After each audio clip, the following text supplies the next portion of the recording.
हर हर महादेव। आज हम बात करेंगे इंद्रियां क्या होती हैं और चक्र क्या होते हैं। इंद्रियां और चक्रों में क्या अंतर है? ये दोनों अलग अलग हैं। मुझसे किसी ने पूछा था कि चक्र और जो इंद्रियां हैं वो दोनों सेम चीज़ है, बल्कि नहीं।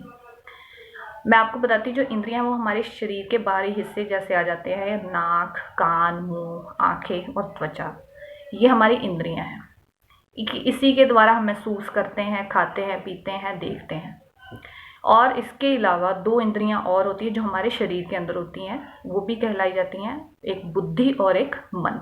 वो भी चक्रों में नहीं आती। और जो चक्र होते हैं वो हमारे शरीर के अंदर होते हैं।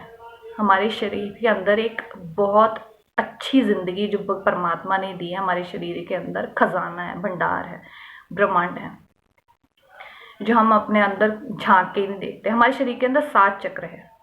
7 चक्र कौन कौन से हैं वो मैं आपको बताऊंगी। सबसे पहले मैं आपको बताऊंगी कि जो चक्र होते हैं उसकी कुंडलिनी होती है। कुंडलिनी के 7 चक्र कहे जाते हैं जो हमारे अंदर होते हैं। और जो कुंडलिनी होती है वो हमारी रीढ़ की हड्डी होती है।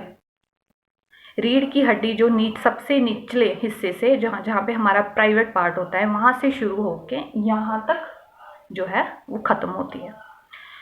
और जो सबसे पहला चक्र जो होता है, मूलधार चक्र, जिसके द्वारा हम अपनी कुंडलिनी को जागृत करते हैं, वो सोई होती है, वो मूलधार चक्र में बैठी होती है नीचे, जिसको जगाना होता है। और उसको कैसे जगाना होता है? जैसे साधना करके, योगा करके, रेकी करके, इस तरह से जो लोग हैं वो अपनी कुंडलिनी को और उसके चक्रों को जागृत करते हैं। जो सबसे निचला चक्र है मूलधार चक्र कहलाया जाता है। और उसके ऊपर फिर आ जाता है स्वादिष्ठान चक्र, जो नाभि में पाया जाता है। उसके ऊपर आ गया यहाँ पर मणिपुर चक्र। और मणिपुर चक्र के ऊपर आ गया हमारे मन का चक्र, जिसे अनाहत चक्र कहते हैं। और अनाहत चक्र के बाद आ गया हमारा विशुद्धि चक्र, गले का चक्र। और विशुद्धि चक्र के बाद आ गया आज्ञा चक्र, जो बहुत ही फेमस है, जो लोग ज़्यादा फोकस करते हैं कि हमारा आज्ञा चक्र, तीसरी आंख जिसे हम बोलते हैं, जो ओपन हो जाए, आज्ञा चक्र। और उसके बाद 7वां चक्र आ गया सहस्त्रार चक्र। ये हमारा पूरा ब्रह्मांड है, सहस्त्रार चक्र। यहाँ से जो है कुछ लोग जो साधना करते हैं, जब वो सहस्त्रार चक्र तक, वो जो कुंडलिनी जब जागृत होती है, 1 बाय 1 करके एक एक चक्रों को जगाती है, जब हम यहाँ तक आती है, सहस्त्रार चक्रों को जगाती है, यहाँ पे 1000 नाड़ियाँ होती हैं, तब जो इंसान है वो समाधि में, पूर्ण समाधि में पहुंच जाता है और उसका परमात्मा से मिलन हो जाता है। और वो चीज़, जो फीलिंग है, वो वही समझ सकता है जो वो साधना करता है, अपनी कुंडलिनी को जागृत करता है, अपनी कुंडलिनी के चक्रों को जागृत करता है। और मैंने यही फ़र्क समझाना था आपको कि इंद्रियां क्या होती हैं और चक्र क्या होते हैं। कई बार क्या होता है, और कुंडलिनी, आपको मैं बता दूं कि कुंडलिनी और चक्र ऐसे ही नहीं जागृत हो जाते। उसके लिए देखिए, हमारे अंदर ईमानदारी होनी चाहिए, हमारे अंदर अच्छा भाव होना चाहिए, हम कम खाएं, अच्छा खाएं, अच्छा सोचें। उसकी वजह से हमारी जो है कुंडलिनी जागृत होती है, उसके चक्र जागृत होते हैं। उसका एक रीज़न है।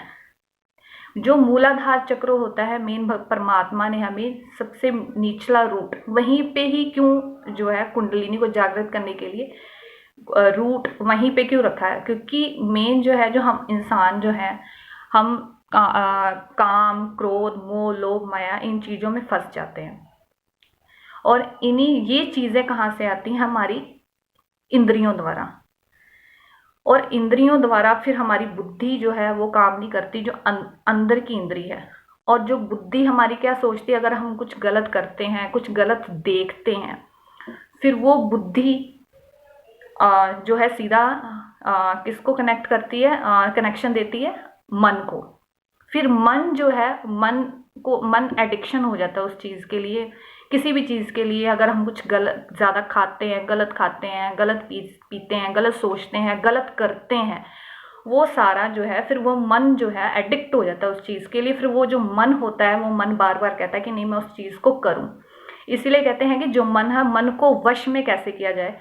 और जो इंसान मन को वश में कर जाएगा, वो कुंडलिनी को जागृत करके, सभी चक्रों को जागृत करके और सहस्त्रार चक्र तक पहुंचकर समाधि में लीन हो जाता है और परमात्मा को प्राप्त कर लेता है।